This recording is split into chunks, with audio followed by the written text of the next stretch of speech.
Buenas tardes, profesor. Buenas tardes, compañeros. El día de hoy vamos a exponer sobre un premio Nobel. Mi grupo está conformado por Yurani Alexandra Ruano, Aurora Chagüesa y Angie Paola Montenegro. Bueno, en el año 2019, estos tres personajes recibieron un premio Nobel, William, Peter y Greg, por sus descubrimientos sobre cómo las células perciben y se adaptan a la disponibilidad de oxígeno. Bueno, ahora vamos a hacer una pequeña biografía de cada uno de estos tres investigadores. Bueno, comenzamos por William Cayley. Nació en el año de 1957, exactamente el 23 de noviembre, en Nueva York, Estados Unidos. Actualmente tiene 62 años de edad y es un profesor de medicina de la Universidad de Harvard. Harvard es una universidad privada en Cambridge, Massachusetts, y del Dana-Farber Cancer Institute. Su laboratorio estudió las proteínas supresoras de tumores. William obtuvo un bachiller en matemáticas y química en la Universidad Duke, donde permaneció para obtener el grado doctor en medicina, equivalente a la licenciatura, pues para poder enseñar, en el año de 1982. Realizó su residencia en medicina interna en la Universidad Johns Hopkins y estudió oncología gracias a una beca en el Instituto de Cáncer Dana-Farber. Bueno, su ocupación es un profesor universitario en el área de oncología y es empleado de la Universidad de Harvard.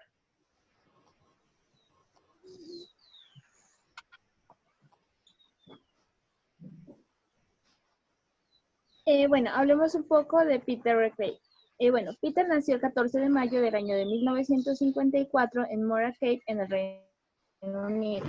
Actualmente tiene 66 años de edad. Bueno, Peter estudió en la Castle Royal Grammar School y ganó una beca para el Greenwich and Cole College de la Universidad de Cambridge en 1972 para estudiar medicina. Luego completó sus estudios en el Hospital de San Bartolomé de Londres. Luego de graduarse en el año de 1978, se trasladó a Oxford y en la Universidad de Oxford estudió nefrología con énfasis en la oxigenación renal. Bueno, entre los años del 2004 al 2016 encabezó el Departamento de Medicina de Notfile en la Universidad de Oxford. En el año de 2016 fue nombrado como un director de investigación clínica en el Instituto Francis Crick y al mismo tiempo que se desempeñaba como un miembro del Instituto Ludwig de investigación sobre el cáncer. Y fue director del Instituto Torrey Discovery de la Universidad de Oxford. Bueno, Peter actualmente se desempeña como profesor universitario en la Universidad de Oxford y su área es la hipoxia. Bueno, seguidamente vamos a hablar de Grimes Meza. Este investigador nació el 22 de julio de 1956 en Flushing, Estados Unidos. Actualmente tiene 63 años de edad. Este es un médico estadounidense quien cursó sus estudios en Perelman School of Medicine and the University of Pennsylvania. Profesor de pediatría, radioterapeuta, bioquímico y oncólogo de la Escuela de Medicina de la Universidad de Johns Hopkins. Este es actualmente director del programa vascular del Instituto for Cell Energy y en el año 2016 fue galardonado con el premio Lasker por estudios médicos básicos. Este estudió la beta-talasemia mientras realizaba un doctorado en la Universidad de Pensilvania. Terminó sus prácticas de residencia en pediatría en el Centro Médico de la Universidad de Duke. Este tiene la ocupación de ser profesor universitario y médico en la área de desoxigenación, de hipoxia y factor de transcripción, y es actualmente empleado de la Universidad de Johns Hopkins.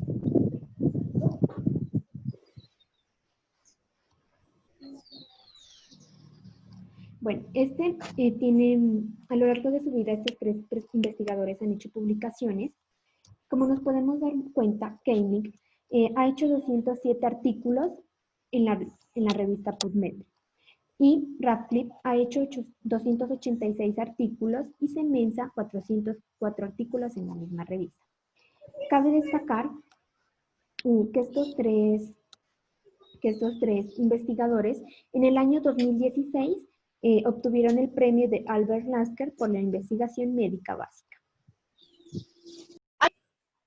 Bueno, En los últimos años, cada uno en sus propias investigaciones contribuyeron a identificar el proceso celular a través del cual se detectan los niveles de oxígeno y la célula se adapta pues a estos.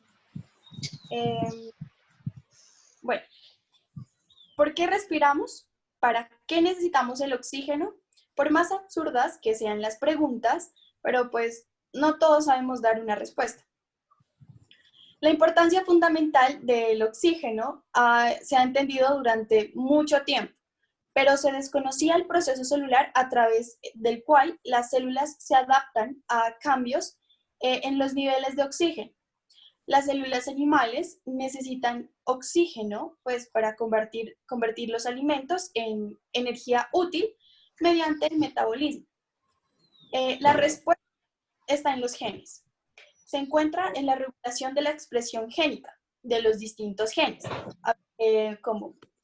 Pues la vaina es que dependiendo de los niveles de oxígeno se activan o se inactivan distintas vías, que lo que harán es como promover o no promover la expresión génica de distintos genes que fueron descritos por uno de los 3 investigadores.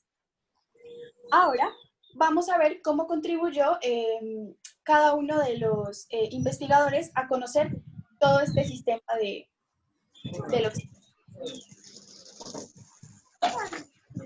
Bueno, comencemos hablando de Semenza.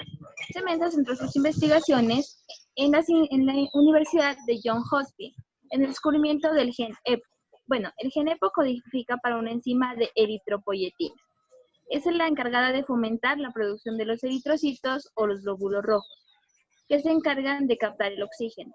Bueno, Semenza desarrolló un modelo animal y para el cual usó ratones, en lo que se pudo determinar que había ciertas secuencias en el genoma que estaba cerquita del gen EPO. Bueno, esto se regula según la presencia o la ausencia del oxígeno, específicamente. Se encontraban reguladas más que todo por la hipoxia. La hipoxia es la ausencia de oxígeno. Es decir, que cuando hay secuencias de ADN colindante, el gen EPO que cuenta hay niveles de oxígeno muy bajos. Hacen que este gen EPO se exprese de una manera mucho mayor, que se produzca más la eritropoyetina y esta haga que se produzcan mayor cantidad de glóbulos blancos, los rojos, perdón. De esta manera se capta de una manera más eficiente el oxígeno que se encuentra presente en la sangre. También determinó que esta expresión génica está determinada por un complejo proteico, es decir, son una serie de proteínas las que se unen a la secuencia colindantes del gen EPO para regular la expresión, o sea que esas proteínas son las que se denominan los factores de transcripción. Estos son los que se encargan de controlar la transcripción de la información genética del ADN y del ARN mensajero. Se denominó a este complejo como un complejo proteico, que se denomina factor inducible por hipoxia, que se denomina en las siglas H y F, es decir, IF. Es un complejo proteico que se degrada fácilmente en la presencia de oxígeno, pero cuando este escasea, puede actuar como un factor de transcripción. Bueno, ahora vamos a hablar del aporte que hizo Kyle. Bueno, este oncólogo de la Universidad de Harvard observó que en alguno de sus pacientes había un exceso de vasos sanguíneos en torno a los riñones. Haciendo unos estudios más exhaustivos, demostró que estos pacientes tenían activo el gen VHL y además estas familias tenían un mayor, o sea, eran más propensas a padecer cáncer. Pudo determinar además que en estos pacientes había una serie de proteínas cuya producción está directamente relacionada con los niveles de hipoxia que había mencionado mi compañera Aurora anteriormente. Más adelante, por otra serie de investigaciones que tuvieron lugar, fue capaz de identificar que en realidad esta proteína, o sea, la VHL, es una proteína implicada en el marcaje y degradación de otras proteínas. Kyle descubrió eso y que estas proteínas que se degradan dependen de los niveles de hipoxia. Bueno, y con todo esto pues ya podemos irnos dando cuenta de que todo va teniendo sentido. Bueno, Radcliffe, este es un investigador en Oxford que logró que todo encajara, como un rompecabezas fue reuniendo muchas cosas y fue encajando. Bueno, este tuvo investigaciones que tocaban de todo un poquito de lo anterior. No solamente describió que la proteína EPO se expresaba realmente en todos los tejidos, ya que al principio habíamos pensado que solo era en el hígado, sino que además descubrió series de cosas que hacen que todo este ciclo tenga un sentido. Bueno, para entender un poquito más vamos a recapitular lo que nuestra compañera Aurora había dicho. Aurora nos dijo que con altos niveles de oxígeno la proteína IF se degrada y no puede actuar como factor de transcripción. Pero en caso de que la hipoxia, esta IF no se degrada y se fomenta la expresión génica del gen EPO, este ciclo se cierra cuando Radcliffe descubrió que la proteína implicada de la degradación en presencia de oxígeno de IF es VHL.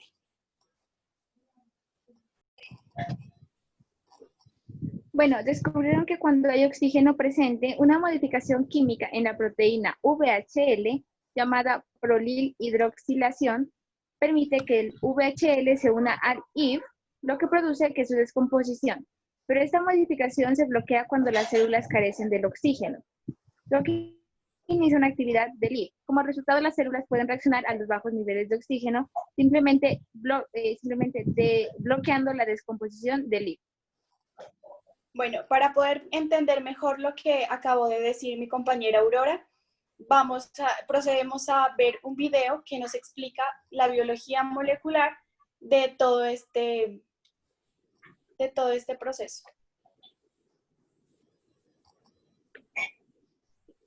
Todos necesitamos oxígeno para vivir. Concretamente, sirve para extraer más energía de los nutrientes.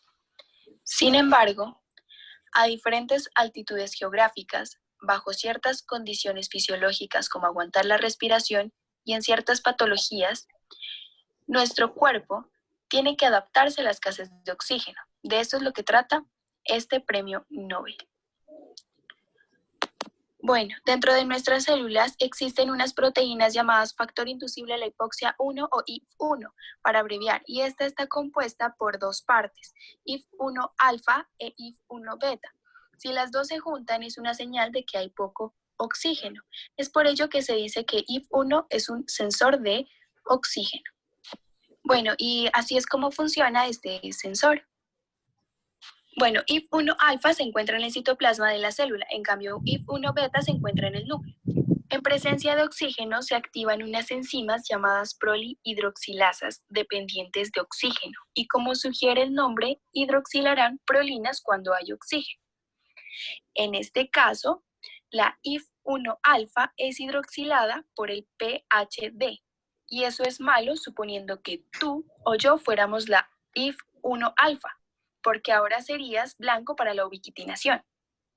La ubiquitina es una etiqueta que marca tu fecha de vencimiento. Todas las proteínas ubiquitinadas se degradan en el proteosoma, una estructura que hace de centro de reciclaje dentro de las células. Bueno, resumiendo, en presencia de oxígeno, la IF1 alfa será marcada y luego degradada, impidiendo que se pueda juntar a su otra parte, la IF1 beta. Si no hubiera oxígeno, la IF1 alfa no podría ser degradada, así que podrá entrar al núcleo, se unirá a su otra parte y juntas viajarán al promotor de varios genes y los activarán. 3.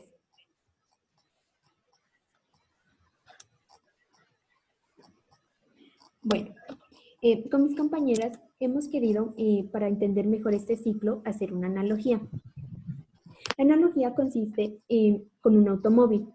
Nosotros pensamos que para que pueda desplazarse el automóvil hay que meter la llave, encender el motor, meter primera y acelerar. Y otra manera de activar esto sería pensar que nuestro automóvil ya está acelerándose. El motor está encendido y tengo puesto primera y la única razón por la que no nos movemos es porque tenemos presionado el freno. Bueno, este es el mecanismo por el cual funciona el sistema IF1 alfa. Todas las células todo el tiempo están produciendo esta proteína y por lo tanto, en principio estaría respondiendo a la adaptación como si no hubiera oxígeno. Pero como si hay oxígeno, lo que ocurre es que la proteína es marcada por la ubiquitina y por lo tanto es destruida. Bueno, esto quiere decir que estamos presionando el freno continuamente. Bueno, Podríamos concluir que todo comienza en la VHL y es ella la que tiene que percibir los cambios de los niveles de oxígeno que regulan el resto del ciclo. Esto fue descrito tanto por Ragline y por Kaelin. Esto se debe a que en presencia de oxígeno la proteína VHL presenta una serie de modificaciones, concretamente un grupo de hidroxilo.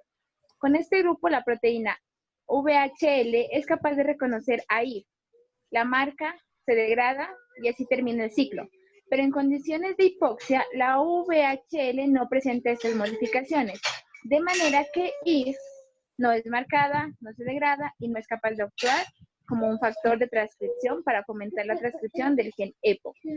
Así se va a producir la eritropoyetina y se va a fomentar la producción de los eritrocitos. Y de esta manera se va a captar de forma más eficiente el oxígeno. Bueno, también podemos mirar que los efectos del factor H IF1-alfa se extiende a cualquier característica de la fisiología, al igual que cumplen un rol fundamental en distintas enfermedades. Podemos dar cuenta que hay efectos fisiológicos y efectos patológicos. En los efectos fisiológicos encontramos el metabolismo, ejercicio, desarrollo embrionario, respuesta inmune, adaptación a la altitud y la respiración. Y en los efectos patológicos tenemos como la anemia, el cáncer, accidente cerebrovascular, infección, cicatrización e infarto al miocardio. Bueno, ahí daríamos por terminada nuestra presentación sobre el Premio Nobel de Medicina que fue otorgado en el año 2019. Muchas gracias por su atención.